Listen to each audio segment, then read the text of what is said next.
Hey everybody out there in YouTube land. Pardon me, still got the allergies. Sorry it's been a while, and all I can tell you is I've been preoccupied. I've had, well, I got a new plane. I have another project, but that's for another video or another YouTube channel. But I'll just tell you, some of you already know it's a Grumman Yankee. I got a Grumman Yankee 71. It's a two-seater, and the reason that I got the two-seater is A, to work on a GA airplane and to get familiarized with general aviation aircraft, since I'm getting so much experience with ultralights.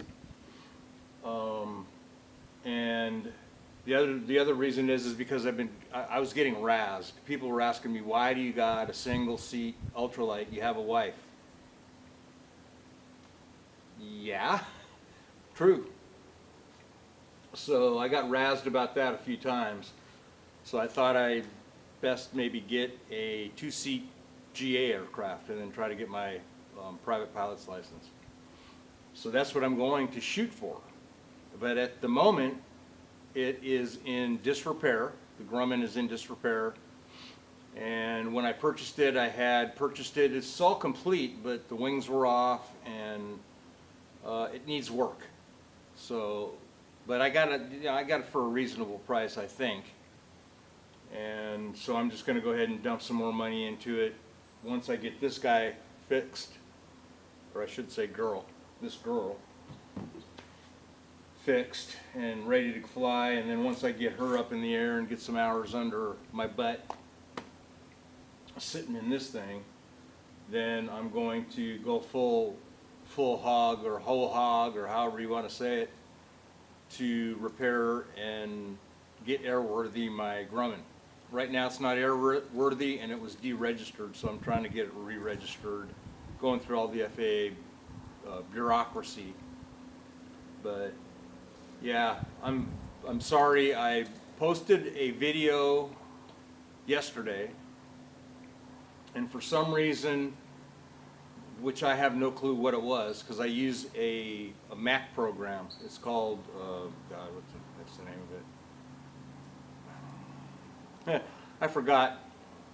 I hate CRS, but it's a Mac, Wondershare. That's what it's called, Wondershare. So I think I'm going to look into other editing programs, because somebody told me there was a lot of black. It was blacked out. I guess the audio was there, but I don't know. I'll have to go back and maybe look and see if I did something wrong. But at the moment, I deleted it, so it's not there. Some of you may have seen it and wondered, what the heck's going on? Why is it all black? So yeah, I had a couple of people give me some comments on it, and they told me pretty much the majority of it was black. So I deleted it. So that's what I'm doing now, making this other one. So what I did on the aerolite is I had to take and remove my nose cowling, get all the screws and nuts that were loose, and I either thread locked them, because some of them didn't take nuts. I used some nylox on the ones that did take nuts, and others, because I ran out of nylox, I used those little flower washers. I don't know what they're called, but it's, God, I just saw one on the ground too. I could show you. Where the heck are you? Let me find you. There you are. So I don't know how well you're going to be able to see it, but it's washers like this but smaller. And I use those with a standard nut because I only got a certain amount of nylox. So unfortunately I didn't have enough nylox to go around. So that's why I decided to start using thread locker and these lock washers. So hopefully that will take care of it. I'll find out. I'm still going to do probably about another hour's worth of break-in once I get all this stuff done. But, so in any case, to make a long story short, a real long story short, the instruments are all done pretty much as far as the nuts and bolts and thread locker and nylocks and all that stuff. So that's all done. That's why I put this baby back on. What I found is a small leak in one of my plier clamps on my fuel tubing coming out of the fuel tank. And the very first fitting going into the, I believe it was the valve, the on-off valve, the very first pinch type clamp or hose clamp, for lack of a better word, was leaking. It wasn't cinching it down enough, so I had to get a regular hose clamp, the screw type, and I replaced that, and that's pretty much fixed, so I don't have any more leakage. The other thing that I have to do is I have to get my drag cable on my main gear done, the one that was just the one that had just fallen off. I think I can grab it here. I don't know if you can see it, but it just broke. It just, for some reason, the guy put it on wrong. I don't know why it broke, but it broke. So I have to repair this and or get another length of cable and make a new setup for it, because the drag cable is pretty important for when you land, because those standing still main wheels, the minute they hit that asphalt, the friction, you know, when they start turning, it kind of jerks the mains. So the cable attached to the bottom root tube holds the main gear from going back and going back. You know, successive landings without this drag cable, you would probably bend the main gear and or crack the main gear. I think they're fiberglass, if I'm not mistaken, but don't quote me on that. Sorry. So yeah, so got the instruments and all the nuts and bolts tightened on that. I got the small leak that was in the clamp on my fuel valve, got that taken care of. I need to get my drag cable repaired and get that fixed. And then what I can do is finish my running of the airplane, but I also need to readjust the prop pitch. I have to lighten it a little bit or lessen it, because right now I think it's a little bit too much pitch. So for lack of a better way of putting it, let me just say it's 15 pitch. It's not, but let's just say it's 15 pitch. So I have to lessen it to maybe 13. So that's the direction I'm going. I got to go down in pitch, because what I found when I was trying to break in is I couldn't get full RPM, which is, I think, 6,500 is the max that they want you to do. Actually, Rotax says it could go, the 503s can go 6,800, but they tell you, or at least Rotax Rick tells me to stay 300 RPMs under whatever Rotax says. So I'm going to listen to Rotax Rick. And so 6,500 would be my max RPMs. And so I'm going to just guess that cruise would probably be maybe $5,000, 4,500, $5,000, I don't know, something like that. I'll find out more about it when I learn how to fly, because I haven't learned how to fly. I really don't know how to deal with the Rotax yet in the air or on climb out or whatever. So, but long story short, that's the update to this point, and I would have shown you some of what I did, but a little bit of that video got messed up, so that's why I deleted it, and I just figured I'd just explain everything and try to get this other one up the next day. So what I'm going to do is I'm going to try to get home a little later on, get this video uploaded, so at least you guys got some kind of an idea what the heck was going on. So apologies to all my YouTube subscribers for the false YouTube upload because of the issue that I had with the blackout, it being blacked out rather. So apologies, but I really appreciate all you guys and your opinions. I got some opinions on the prop pitch and the quote-unquote easy way to do it, and I really appreciate those. Thank you very much. I can't remember who it was that specifically gave me a YouTube video to look at, but the video that you gave me to look at, I've seen. I actually saw the video because when I was scratching my head about prop pitch, I started going through some of the YouTube videos, but some of them are not applicable to my warp drive. Some of them are different kind of, like Ivo props or Evo. I'm not sure. I think it's Ivo, IVO. But some of the props are different. They're just they set up different when when they attach to the hub. So I'm just going to go ahead with the warp drive. One guy I think said something about the warp drive instructions were really detailed, like as in many pages worth. Yeah, that's an understatement. But you're welcome for the real life learning lesson or whatever it was, the remark that you made to me.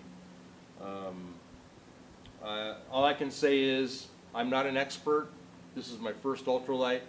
This is my first construction experience. So if any of you guys are overly critical of what I'm doing and how I'm doing it, be nice.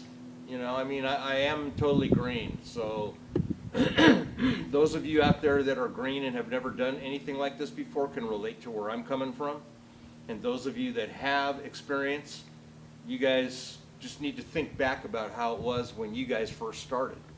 Because it's not that easy, and when you got a bunch of people telling you all different things.